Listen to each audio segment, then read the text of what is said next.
नमस्कार, मेरा नाम है डॉक्टर पूरू धवन और आज इस वीडियो में हम बात करने वाले हैं आपके बढ़े हुए बीपी के बारे में, आपकी बढ़ी हुई शुगर के बारे में। क्योंकि ये 2 ऐसी बीमारियां हैं जो आपको हर घर में देखने को मिल जाती है। हो सकता है कि आप मेडिसिन ले रहे हो सकता है कि आपके पेरेंट्स बीपी की, शुगर की मेडिसिन ले रहे हो। बट जब हम बीपी, शुगर की मेडिसिन ले रहे होते हैं, कंटिन्यूअसली उसको लेते रहते हैं, बट कभी ना कभी हम थक जाते हैं, कहते हैं कि बहुत हो गया, इतनी दवाई में से खाई नहीं जाती और छोड़ देते हैं। फिर कुछ टाइम के बाद पता लगता है कि बीपी अनकंट्रोल हो गया, शुगर अनकंट्रोल हो गई, बीपी की वजह से, शुगर की वजह से आइज़ पे असर आ गया, किडनी खराब हो गई। तो हम अपने आप को किस तरह से बचा सकते हैं बीपी, शुगर से, ये इस बारे में बात करेंगे। दूसरी हम बात करेंगे कि कैसे आप अपनी किडनी को बचा सकते हो बीपी, शुगर से होने वाले नुकसान से और कैसे हम अपनी किडनी की फंक्शनिंग को बढ़ा सकते हैं। इन तीनों चीज़ों को हम डिस्कस करने वाले हैं इस वीडियो के अंदर। तो सबसे पहले समझने वाली बात ये है कि बीपी और शुगर जो ये दोनों बीमारी है ना, इनको लाइफस्टाइल डिसऑर्डर कहा जाता है। यानी अगर मेरा रहना सहना ठीक नहीं है, तब जाकर मुझे बीपी और शुगर होगा। कुछ जगह पे ये हेरिडिटरी होता है कि पेरेंट्स को था, आपको हो गया, माना जा सकता है। But most of the time ये लाइफस्टाइल डिसऑर्डर है।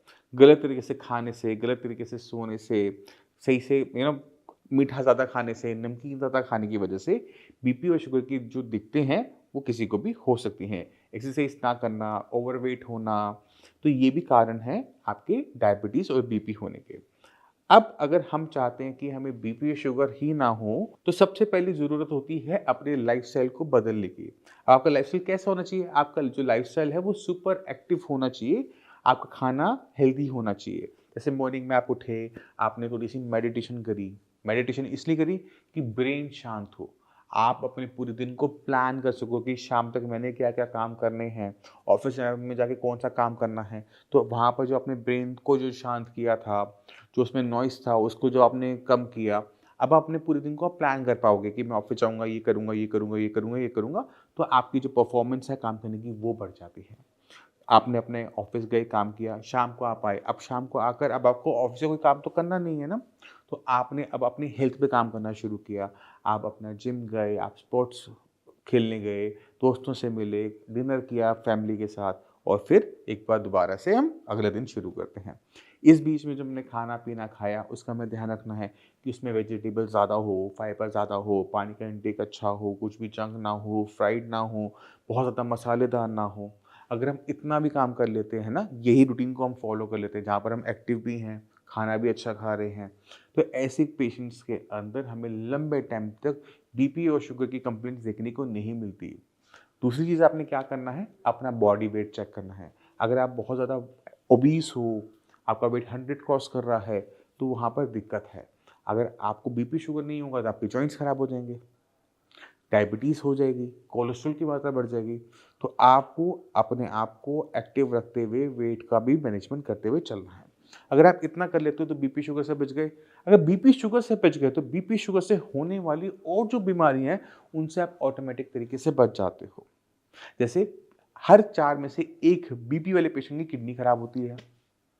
4 में से 1 में 25% और 4 में से 1 डायबिटिक पेशेंट की भी किडनी खराब हो जाती है, डायबिटीज़ की वजह से। अब सवाल ये उठता है कि बीपी और शुगर दोनों किडनी की डिसऑर्डर तो है नहीं, बट वो किडनी कैसे खराब कर रहे हैं? तो आपको समझने वाली भी ये बात है कि जब बीपी हमारा बढ़ता है, तो बीपी हमारा कितना होता है 120/80। जब बीपी हमारा बढ़ा, तो पूरी बॉडी में जितनी भी आपकी नसें हैं, जो आप देखते हो, जहाँ ब्लड आप निकलवाते हो, इनके अंदर जो ब्लड का जो प्रेशर है ना, वो बहुत ज़्यादा बढ़ जाता है। अब जब ब्लड का प्रेशर बढ़ा, तो जो आपकी बारीक-बारीक धमनी है, कभी आपने देखा होगा यहाँ पे बहुत छोटी-छोटी आपको धमनियाँ दिख जाती हैं, खासकर फीमेल्स में दिखती हैं, जिनका कलर व्हाइट है, उनमें वो दिखती हैं। हाथ के अंदर दिखती हैं छोटी-छोटी वेन्स, आर्टरीज़ हमें दिख जाती हैं। ये जो आर्टरीज़ है, इनके अंदर भी इसका प्रेशर बढ़ रहा है। अब वो इतनी बारीक हैं, वो बाल जितनी बारीक हैं, इतनी सॉफ्ट हैं, इतनी डेलिकेट हैं कि जब वो प्रेशर आता है, उसे सँभाल नहीं पाती। अब वो क्या करती है, अपने आप को हार्ड कर लेती है। अगर आपकी जो चीज़ सॉफ्ट होनी चाहिए वो हार्ड हो जाएगी, तो जो उसके अंदर का जो साइज़ होता है, लुमेन साइज़ जिसे हम कहते हैं, जिसके अंदर आपका ब्लड फ्लो करता है, वो छोटा हो जाता है। वो इतना छोटा हो जाता है कि उसमें से ब्लड अब एंटर ही नहीं कर पाता, पास ही नहीं हो पाता और वो रास्ता हो जाता है बंद। आप सोचो किडनी के अंदर छोटी छोटी जो आपकी ब्लड सप्लाई है वो सूखती जा रही है। अब ब्लड आपके नेफ्रॉन्स को मिल ही नहीं पा रहा। आपका जो किडनी के अंदर टिश्यू है वो मरना शुरू हो गया। जब वो मरना शुरू हो गया, किडनी सिकुड़नी शुरू हो जाएगी। तो बहुत सारे ऐसे पेशेंट हैं जिनकी बीपी से किडनी खराब होती है और उनकी किडनी छोटी होनी शुरू हो जाती है। यही कारण है, क्योंकि जो ब्लड है वो किडनी में सही से तरीके से फ्लो नहीं कर पा रहा, क्योंकि जो बारीक धमनी है वहाँ पर ब्लड हाई होने की वजह से, प्रेशर हाई होने की वजह से वो डैमेज हो गई, किडनी सिकुड़ गई।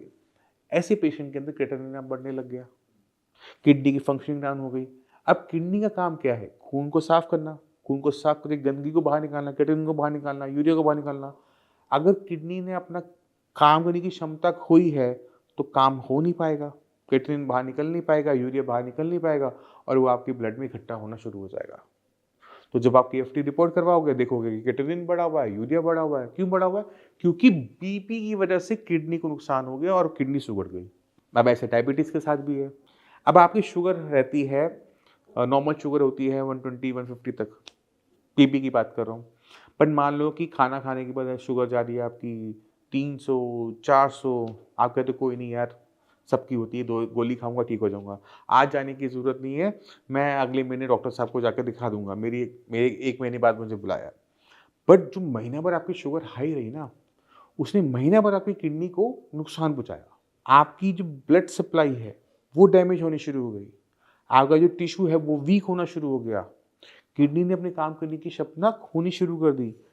अभी इसमें किडनी सिकुड़ी नहीं है, किडनी का साइज बिल्कुल नॉर्मल रहेगा, कोई नुकसान नहीं हुआ उसके स्ट्रक्चर को, बट किडनी की काम करने की क्षमता गिरनी शुरू हो जाती है। इसी तरह से आपकी देखने की क्षमता पे फर्क पड़ना शुरू होता है और इसी तरह से आपकी जो लेग्स की जो नर्व्स होती हैं, जो महसूस करवाती हैं ठंडा गर्म, वो भी खराब होनी शुरू होती हैं। तो डायबिटीज़ का हर उस हिस्से पे फ़र्क पड़ता है जहाँ पर ब्लड सप्लाई बहुत बारीक है, बहुत माहीन है, वो सब आपका डैमेज होना शुरू होता है। आँख का पर्दा, पैर की नसें और किडनी, ये तीनों ही चीज़ों पे इम्पैक्ट देखने को मिलता है। अब आप इसे कंट्रोल कर सकते थे, ऐसा नहीं था ना? जब आपका बॉडी वेट बढ़ रहा था तो आप कर सकते थे, आप अपनी मेडिसिन को इग्नोर ना करते, इंसुलिन टाइम से लेते रहते, तो आप अपने आप को बचा सकते थे। बट हमारी जो इग्नोरेंस होती है ना, वो सबसे बड़ा कारण होता है बीमारियों का। बीपी है, शुगर है, इग्नोर कर दिया जी, कुछ नहीं है जी, छोटी बीमारी है जी, मेरी मम्मी को भी थी, मेरे पापा को भी थी, मेरे भाई को भी है, कुछ नहीं होगा। उनको कुछ नहीं हुआ इसका मतलब ये नहीं कि आपको नहीं होगा। तो आपको समझने की ज़रूरत है कि बीपी, शुगर जैसी बीमारियों को कस के कंट्रोल में रखते हैं, उन्हें भागने नहीं देते और उनका इलाज कभी भी शुरुआत मेडिसिन से नहीं करते। उनका इलाज हमेशा लाइफस्टाइल बदल कर होता है। अगर टाइम पे लाइफस्टाइल बदल लो, बीमारियां बढ़ती नहीं है। अगर लाइफस्टाइल नहीं बदल पाए, फिर पूरी जिंदगी मेडिसिन पर रहना पड़ता है। अब जब किडनी खराब होने लग गई है, क्रिएटिनिन बढ़ने लग गया है, यूरिया बढ़ने लग गया है, अब हमारे पास सॉल्यूशन क्या है? पहला काम, पुरानी की हुई गलतियों को सुधारना, बीपी कंट्रोल में लेकर आना, क्योंकि अब बीपी जो है वो पहले से ज्यादा रहता है, मेडिसिन खाते हुए कंट्रोल में नहीं आता। क्यों नहीं आता? क्योंकि अब किडनी बीपी बढ़ा रही है। पहले हार्ट बढ़ा रहा था, अब किडनी भी बढ़ा रही है। अब उसे कंट्रोल में लाना मुश्किल है, बट हमें हर कीमत पे लेकर आना पड़ेगा। अब इसको इग्नोर नहीं कर सकते, क्योंकि जितना हम इसे इग्नोर अब करेंगे उतना ज्यादा नुकसान किडनी को होता रहेगा। क्रिएटिनिन हमारा बढ़ता चला जाएगा, GFR हमारा घटता चला जाएगा। तो पहला काम, इग्नोरेंस वाली गलती अब नहीं। अब बीपी भी ठीक चाहिए, शुगर भी ठीक चाहिए, क्योंकि बीपी शुगर ठीक होते ही किडनी और खराब होना बंद हो जाएगी। अब किडनी को नया नुकसान नहीं हो रहा, क्रिएटिनिन और नहीं बढ़ रहा। अब यहाँ पर हमने किडनी को अंदर से समझने की कोशिश करनी है कि किडनी के अंदर हालात कैसे हैं। तो किडनी के अंदर हालत ऐसे हैं कि किडनी जो है वो सिकुड़ गई है, अंदर से हार्ड हो गई है, ब्लड सप्लाई ठीक नहीं है, अब कमज़ोर है ना, अब इसे ताकत देनी है। आपने खाना वो खाना है जो पौष्टिक हो, ताकत दे किडनी को, क्योंकि किडनी को जब ताकत मिलेगी तो ही किडनी काम करना उठाएगी। मगर ध्यान क्या रखना है, ना बीपी बढ़े ना शुगर बढ़े। अब मैं कुछ भी खाऊं मेरा बीपी बढ़ जाता है, कुछ भी खाऊं मेरी शुगर बढ़ जाती है, बट फिर भी हमें खाने को इस तरह से रखना है कि मेरा बीपी शुगर बिना बढ़े, मेरी किडनी को ताकत मिले और वो अच्छा से काम करे। क्योंकि खाना खाऊंगा खून बनेगा, खाना नहीं खाऊंगा खून नहीं बनेगा, खाना खाऊंगा प्रोटीन बॉडी में जाएगा, खाना नहीं खाऊंगा प्रोटीन नहीं जाएगा, खाना खाऊंगा तो शरीर पूरा चलता रहेगा, सोचने की क्षमता रहेगी, ताकत रहेगी, चल पाऊंगा, हिल पाऊंगा, डुल पाऊंगा। जब पेशेंट अपना खाना पीना बहुत कम कर देता है, बंद कर देता है, बहुत ज़्यादा चेंज कर देता है, तो वहाँ पर उसकी जो कॉम्प्लिकेशंस हैं वो बढ़नी शुरू हो जाती है। किडनी के पेशेंट में जो मेडिसिन होती हैं वो सिर्फ एक काम कर रही होती है, वो माहौल बना रही होती है जहाँ पर किडनी अपनी फंक्शनिंग को बढ़ा सके। जैसे अब किडनी, हमारा जो शरीर है वो एक, समझ लो कि कमरे जैसा है। इस कमरे में बहुत धुआं है, तो हम क्या करते हैं कि हम एक वेंटिलेटर लगा देते हैं, एक एग्जॉस्ट लगाते हैं, धुआं बाहर चला जाता है ना। तो अब अपनी बॉडी को समझो, बॉडी जो है वो एक बंद कमरे की तरह है। इसके अंदर का जो एनवायरनमेंट है वो हमें साफ रखना है, हेल्दी रखना है कि हमारी किडनी काम को उठाए। यही काम सिर्फ मेडिसिन कर रही है। तो खाना अपनी जगह बहुत इंपॉर्टेंट, मेडिसिन अपनी जगह बहुत इंपॉर्टेंट। अब मैं चाहता हूँ कि कुछ किडनी फेलियर के पेशेंट से आप मिलो, समझो उनको बीमारी क्यों हुई, किस वजह से हुई, तो आपको समझ में आ जाएगा कि आपने अपने आप को किस तरह से बीमारी से बचाना है, और अगर आप फंस गए हो तो किस तरह से आपने इसे बाहर निकलना है। तो रवीना जी, मुझे ये बताओ, ये जो किडनी की दिक्कत थी कब शुरू हुई थी आपकी? 5 महीना पहले हुई थी सर। मार्च मार्च 2024? हाँ 24 में। अच्छा, तब क्या लेवल था, क्या दिक्कत हो रही थी? मेरे को कुछ नहीं, कमजोरी महसूस हो रही थी तो दिखाने गए थे, देखा है बीपी कम नहीं हो रहा था। बीपी कम नहीं होता? बीपी हाँ। कितना हाई आ रहा था आपका? 180 तक आ रहा था। नीचे वाला? टेबलेट खाने के बाद नीचे वाला भी बढ़ ही आ रहा था। नीचे वाला भी बढ़ा हुआ था? हाँ। कितना था, कुछ याद है? नहीं, कुछ याद नहीं है उसके। अच्छा, और तब क्रिएटिनिन लेवल कितना था मार्च में? 4 था शायद। 4? हाँ। फिर वो बड़ा घटा, क्या हुआ दवाई लेने के बाद? बढ़ते ही गया, जितना इलाज चला उतना ही बढ़ा मेरा। और 4 से कहाँ पहुँच गया था वो? 11 तक पहुँचा। 11 तक पहुँच गया था। हाँ। और 11 कब पहुँचा था वो? 11 मई जून में पहुँच गया था। जून में। और यहाँ पे कब आए? जून से ही जहाँ शुरुआत करी और सर। अब कितना लेवल है? अब 4 पॉइंट आ गया है। तो 11 से 4 पर हम आए हैं। हाँ। 2-3 महीने में। हाँ सर। अब शरीर में कोई दिक्कत हो रही है? नहीं, दिक्कत कोई नहीं है।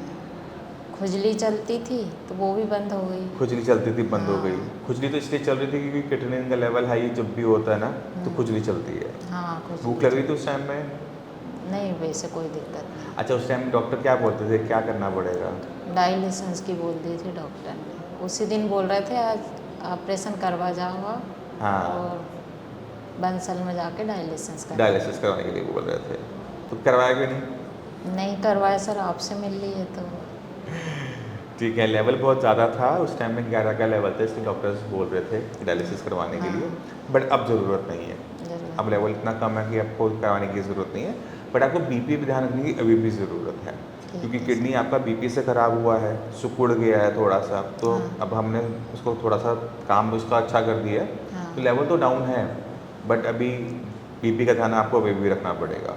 अगर बीपी बढ़ता है तो किडनी पे जोर जाएगा, किडनी पे जोर जाएगा तो मतलब क्रिएटिनिन दोबारा से बढ़ेगा। सर ब्लड कम है उसके लिए?